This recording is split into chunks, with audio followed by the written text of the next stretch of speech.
all the coincidences and patterns together. Please. So this is a finely calibrated geopolitical project underway to reshape the borders and power equations in India's near abroad, and the objective is to contain India. It begins in 2019 when Prime Minister Modi comes back to power with a huge majority, and it becomes clear that if India stays on course, it will become a great power in the 2035 horizon. And this is unacceptable to the powers that be. So Project K is kicked off. K means Cookie Land, to carve out an artificial Christian nation out of Burma, Bangladesh, and the Indian states of Manipur and Mizoram. And the objective is to cut off India's access to Southeast Asia, to isolate India, and to serve as a new Eastern Pakistan. And Thailand is roped in to funnel vast quantities of arms and ammunition to Kuki terrorists. But the Thai government resists. That's why you have the 2020-21 student protests in Thailand, anti-government protests, even anti-monarchy protests, unprecedented. So the Thai government capitulates. There is a coup in Myanmar in February 2021. The Myanmar civil war starts raging.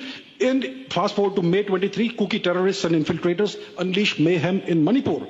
And there are overt and blatant attempts, US attempts, to influence the 2024 elections in Bangladesh as well as India. And Sheikh Hasina takes the unprecedented step of accusing the US of pursuing regime change in Bangladesh, and also for asking for the St. Martin's Island in the Bay of Bengal as a new Diego Garcia, which is aimed squarely at India. So that is what the entire pattern that we are looking at. And this is essentially a US project to destabilize India, because they see India as the new future China if India stays on track. And that's why India needs to be cut off from Southeast Asia. Just the same way that Pakistan cuts off India's access to Eurasia and everything else, this new nation of Kuki Land will now cut off India's access to the rest of Southeast Asia.